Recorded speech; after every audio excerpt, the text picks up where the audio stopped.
በነገራችን ላይ በየዓመቱ ኢትዮጵያ 3 ሚሊዮን ሰው ገደማ ትጨምራለች። በየዓመቱ አንዳንድ ኤርትራ ትጨምራለች። አሰብ ዛሬ የታሪክ ትዝታዎች ብቻ የሚቀኙባት የሞተ ድባብ የወረራት መና ከተማ ሆናለች። በአንድ ወቅት የንግድ መርከቦች የሚርመሰመሱባትና የኢኮኖሚ ሕይወት የሚረጭባት የነበረችው ይቺ ስትራቴጂካዊ ስፍራ አሁን ግን የሰው ድምፅ የማይሰማባት ወና ምድር ሆና ትታያለች። ጠቅላይ ሚኒስትር አብይ አህመድ በአንድ ወቅት በአካል ተገኝተው እንደታዘቡትና እንደገለጹት ከተማዋ የቆሙ ሕንፃዎች፣ የተገጠሙ በሮችና የተሰሩ መንገዶች ቢኖሯትም በውስጣቸው የሚንቀሳቀስ የሰው ኃይል ግን የላትም። ይህ ታላቅ ወደብ ያለ ሥራ መቆሙ አሰብን የሕንፃዎች ክምችት እንጂ የከተማነት መንፈስ የሌላት መካነ ዝምት አድርጓታል። ታዲያ ይህ ከመሠረተ ልማት ግዙፍነት ይልቅ የጎላው የባዶነት ስሜት የአሰብን የወደፊት ተስፋ ጥያቄ ውስጥ የሚጥል ሆኖ ይገኛል። ከኢትዮጵያ የንግድ ፍሰት ጋር ተቆራኝታ የነበረችው የከተማዋ የልብ ትርታ በመቆሙ ዛሬ ላይ ሰፊው የባህር በር የጸጥታ ዋሻ መስሏል። መኖሪያ ቤቶች ቢኖሩም ነዋሪ የላቸውም። ወደቡ ቢዘረጋም የሚያስተናግደው ሸቀጥ የለም። ይህ ሁኔታ የሚያሳየው አሰብ ዳግም ሕይወት ለመዝራትና የቆሙ ግድግዳዎቿ ትርጉም እንዲኖራቸው ከተፈለገ ከኢትዮጵያ ግዙፍ የገበያ እንቅስቃሴ ጋር ዳግም መቆራኘት የግድ እንደሚላት ነው። ይህ ሁሉ ሊሆን የሚችለው በጋራ የመልማት ህልም ሲኖር ነው። ኢትዮጵያ በየዓመቱ በአማካይ 3 ሚሊዮን አዳዲስ ኢትዮጵያውያንን ወደ ምድሪቱ የምትቀበል፣ በየ12 ወሩ አንድ አዲስ ኤርትራን የምታክል የሰው ኃይል በጉያ የምታሳድግ ግዙፍ ሀገር ናት። እንዲህ ያለ ግዙፍ ህዝብና ግዙፍ አቅም ደግሞ በዝግ ግድግዳዎችና በደረቅ ድንበሮች ታፍኖ ሊኖር አይችልም። ይልቁንም ለህልውናው ሲባል ከዓለም ጋር የሚያገናኘው የራሱ የሆነ መተንፈሻ በር የግድ ያስፈልገዋል። ይህ ጥያቄ የፍላጎት ወይም የቅንጦት ሳይሆን እንደ ኦክሲጅን ለህልውና የሚፈለግ የተፈጥሮ ግዴታ ነው። ይህ የህልውናና የኦክሲጅን ያህል አስፈላጊ የሆነ የተፈጥሮ ግዴታ ግን በድንገት የተፈጠረ የፖለቲካ ትኩሳት ሳይሆን ገና ከጅምሩ በዲፕሎማሲያዊ ብስለት የታሸና ግልጽ አቅጣጫ የተቀመጠለት ጉዳይ ነበር። ኢትዮጵያ ይህንን ታላቅ የጋራ ተጠቃሚነት ሐሳብ በዝምታ ከመያዝ ይልቅ በይፋዊ መድረክና በጽሑፍ ጭምር ለጎረቤት ሀገር ኤርትራ ባለሥልጣናት ስታሳውቅ ቆይታለች። ይህም የሚያሳየው የባህር በር ጥያቄው የተድበሰበሰ ፍላጎት ሳይሆን በአዳራሽ ንግግሮች የጸደቀ፣ በመጽሐፍት የተረቀቀና ለዘመናት ለቆሰለው የቀጠናው ትስስር እንደ መድኃኒት የታለመ ትልቅ የቤት ሥራ መሆኑን ነው። ያኔ በዕርቁ ማግስት በሚሊኒየም አዳራሽ በነበረው በዛ ታላቅ ድግስ ላይ ብዙዎች የናፍቆት እንባን ሲያፈሱ፣ ከስሜቱ በስተጀርባ ግን አንድ ትልቅ ሥራ ነበር። በዚያ በሺዎች የሚቆጠር ሕዝብ በታደመበት አዳራሽ በሁለቱ ሀገራት መሪዎች ፊት አሰብ የሚለው ስም በይፋ ተጠርቷል። ይህ የሆነው የሰላሙ ትርጉም በፎቶግራፍና በደስታ ብቻ እንዳያበቃ ይልቁንም ለዘመናት የተዘጋው የባህር በር ለሁለቱም ሕዝቦች ጥቅም እንዲከፈት መንገዱን ለመጥረግ ነበር። ያ መድረክ ኢትዮጵያ በሰላማዊ መንገድ የባህር በር ጥያቄዋን ለመጠየቅ የወሰደችው አጋጣሚ ተደርጎ ይወሰዳል። ይህንን ጉዳይ በሚመለከት ጠቅላይ ሚኒስትሩ ሲናገሩ የመጀመሪያው መድረክ ያደረግነው በሚሊኒየም አዳራሽ ነበር ይላሉ። ያኔ ኢሳያስ አፈወርቂ ባሉበት ለሕዝብ በሚገባው ልክ ስለ አሰብ ተነስቷል። ይህም ጥያቄው ዛሬ የተጀመረ ሳይሆን ገና በዕርቁ ማግስት በጠረጴዛ ዙሪያ በግልጽ የተቀመጠ ጉዳይ እንደነበር ልብ ማለት ያስፈልጋል። መጀመሪያ እኔ ወደ አስመራ ተጉዤ በኋላ የኤርትራው ፕሬዝዳንት ወደ ኢትዮጵያ ሲመጡ የመጀመሪያው መድረክ ያደረግነው ሚሊኒየም አዳራሽ ነው። ብዙ ህዝብ አለበት። በላይቭ ቲቪ ሁላችሁ ወይ ነበራችሁ ወይ ሰምታችኋል። ካልሰማችሁ አሁን ገብታችሁ ዩቲዩብ ላይ ስሙት። የመጀመሪያው ስብሰባ አሰብ ነው የሚለው። ነገር ግን ይህ የባህር በር ፍላጎት በአዳራሽ ንግግር ብቻም አልተገደበም። ይልቁንም በጽሑፍ ጭምር የሰፈረና ለኤርትራ ባለሥልጣናት ቀድሞ የደረሰ ግልጽ አቋምም ነበር።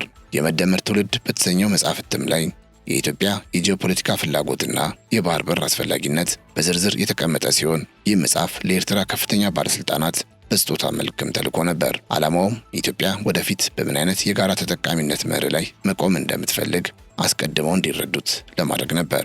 ይህም ሌላኛው ሰላማዊ ጥያቄ ተደርጎ መቆጠር የሚችል ሲሆን ጥያቄው ድንገት የተከሰተ ሳይሆን በሰከነ ሐሳብ የታሸና ለጎረቤት ሀገራት መሪዎች በይፋ የቀረበ ሰላማዊ ጥያቄ ነበር።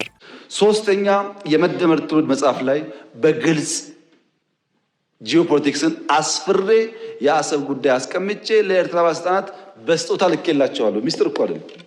ይሁን እንጂ በአንድ በኩል ለጋራ እድገት የሚዘረጋው የወንድማማችነት እጅ፣ በሌላ በኩል ደግሞ አሰብን በባዶነትና በዝምታ እንድትቀጥል በፈረደው በአስመራው መንግስት ግትርነት እየተገፋ ይገኛል። ያን ሁሉ ለከተማዋ ሕይወት ሊዘራ የሚችል የንግድ ማዕበል ወደ አሰብ እንዲጎርፍ እድሉ እያለ የኤርትራ መንግስት ግን የልማት ጥሪውን በእንቢተኝነት አጠራጥሮታል።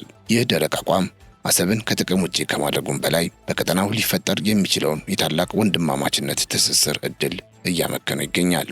አሰብን ዛሬ ላይ የደረቀች ምድረ በዳ ያደረጋት የተፈጥሮ እጦት ሳይሆን የኤርትራ መንግስት ከልማት ይልቅ ለጥይት ማቀበል ቅድሚያ የሚሰጥ ጠበኛ ፖሊሲ ያለው በመሆኑ ነው።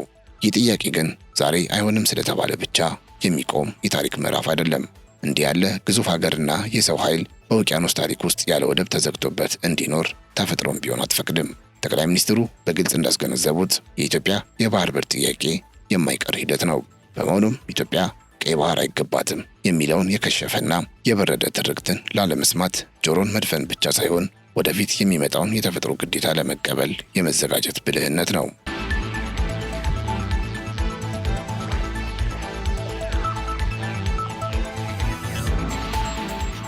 በእርግጥ ኢትዮጵያ ይህንን ሰፊ የባህር በር ያጣችው በስሜታዊነት በተሞላና ድንገት በመጣ አጋጣሚ አይደለም።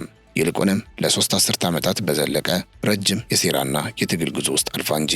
ነገር ግን ለማጣት 30 ዓመታትን የፈጀው ይህ ታሪካዊ ስብራት ዳግም ተጠግኖ ወደ ነበረበት ለመመለስ ሌላ ተጨማሪ 30 ዓመታት ያስፈልጓል ተብሎ አይታሰብም።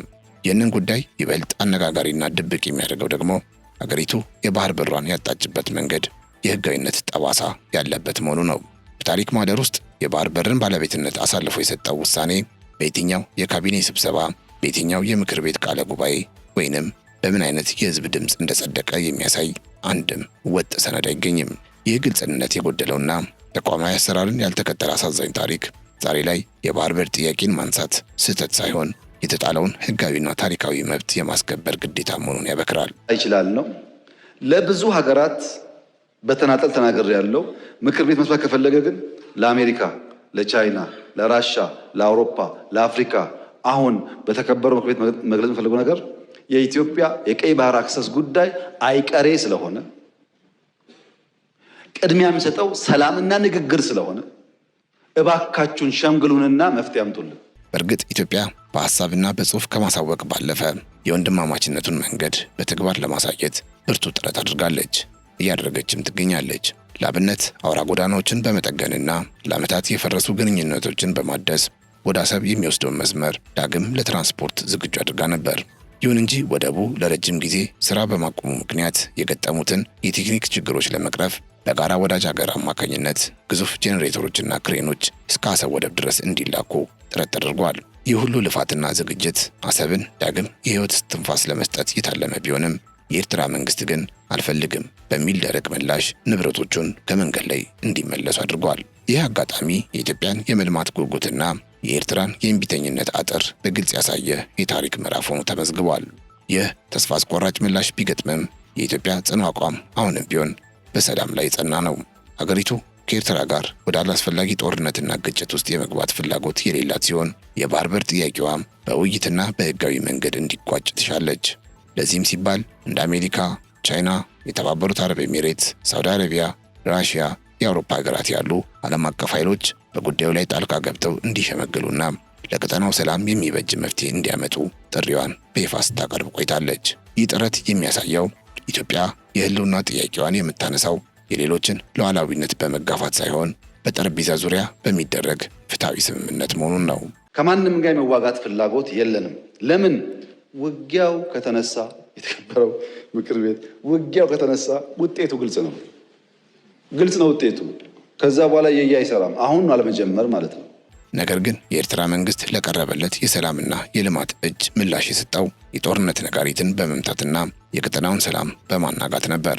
ኢትዮጵያ በጎረቤትነትና በወንድማማችነት መንፈስ ስለ ወደብ ስምምነትና ስለ ትስስር ስትወያይ፣ በአስመራ በኩል ግን ትኩረቱ የጥይት ድምፅና የውጥረት ድባብ ላይ ሆኖ ይገኛል። ይባስ ብሎም በኢትዮጵያ ውስጥ ሰላምን ለማደፍረስ ለሚንቀሳቀሱ ኃይሎች መሸሸጊያ በመሆንና ጥይት በማቀበል የታሪክ ስህተት ውስጥ ገብቷል። ይህ የኤርትራ መንግስት የጦርነት ጥማት ለህዝቦች እድገትና ለቀጠናው መረጋጋት እንቅፋት ከመሆኑም በላይ ሰላማዊውን የውይይት መንገድ ወደ ግጭት አውድማ ለመቀየር የሚደረግ አደገኛ ሙከራ ነው። ይህ ድርጊት አገሪቱንና መላውን ቀጠና ወዳልታሰበ ጥፋት የሚመራ በመሆኑ ኢትዮጵያ የኤርትራ መንግስት ከዚህ የጥፋት መንገድ እንዲቆጠብ ግልጽ ማስጠንቀቂያ ሰጥታለች። ጥይት አስተላላፊ አትሁኑ የሚለው የጠቅላይ ሚኒስትሩ መልእክት የውጭ ኃይሎች መሳሪያ በመሆን በጎረቤት ላይ ጦርነት መጫር የታሪክ ተጠያቂነትን እንደሚያመጣ የሚያሳስብ ነው። ኢትዮጵያ ዛሬም ቢሆን ምርጫዋ ልማት፣ ኮሪደርና ግንባታ ቢሆንም በሉዓላዊነቷ ላይ የሚቃጣን ማንኛውንም የጦርነት ትንኮሳ ግን ዝም ብላ እንደማታይና ውጤቱ አስተማማኝ እንደሚሆን ለኤርትራውያን ባለስልጣናት ግልጽ አድርጋለች። እና አንፈልግም፣ ልማት ነው የምንፈልገው፣ ሰላም ነው የምንፈልገው። ከማንም ጋር ግጭት ለማድረግ ፍላጎት የለንም። ከገባን ግን ግልጽ ነው ውጤቱ። አስተማማኝ አቅም ነው ያለን፣ ማንም አያቆመንም። ይሄ ግልጽ መሆን አለበት። ትዕግስቷ ተሟጦና የሰላም በሩ ተዘግቶ ጦርነት ቢነሳ ግን ውጤቱ ግልጽ ነው። ዛሬ ዓለም በዩክሬንና በፊሊስጤም ምድር የምታየው እልቂት ለጦርነት ነጋሪት ለሚመቱ አካላት ትልቅ ማስጠንቀቂያ መሆን አለበት። ጦርነት ማንም አሸናፊ የማይሆንበት ትርፉም ሞትና ውድመት ብቻ የሆነ አውዳሚ መንገድ ነው። ኢትዮጵያ ግን አእምሯ በልማት የታጠረ ትኩረቷም በቢሊዮን ብሮች በሚገነቡ ግዙፍ ፕሮጀክቶች ላይ የሆነች ሀገር በመሆኗ ለጦርነት የሚሆን ትርፍ ጊዜና ፍላጎት የላትም። ጦርነትን የሚመኘው የሚሰራው የሌለው አካል ብቻ ነው። ይሁን እንጂ ይህ የልማት ጉጉቷ እንደ ፍርሃት ተቆጥሮ የግጭት ነጋሪት ከተመታ ግን አገሪቱ ሉዓላዊነቷን ለማስከበር ያላት አቅም አስተማማኝና ማንም ሊያቆመው የማይችል ነው። ኢትዮጵያ በጦርነት ሳይሆን በሥራ ለመጠመድ ብትመርጥም ለሕልውናዋ የሚቃጣን ማንኛውንም ትንኮሳ ለመቀልበስ ግን ወደ ኋላ አትልም።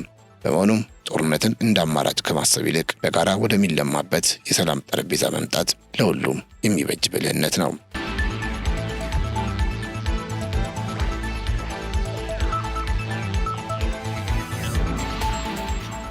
በጥቅሉ ያኔ በእርቁ ማግስት በሚሊኒየም አዳራሽ በይፋ የተጀመረው ሰላማዊ ጥያቄ ዛሬም በጽኑ መሰረት ላይ ቆሞ ይገኛል። ኢትዮጵያ አሁንም ቢሆን የምትፈልገው የሌላን ሀገር ድንበር መድፈር ሳይሆን ለሁለቱም ሕዝቦች የሚበጅ የጋራ እድገትን ነው።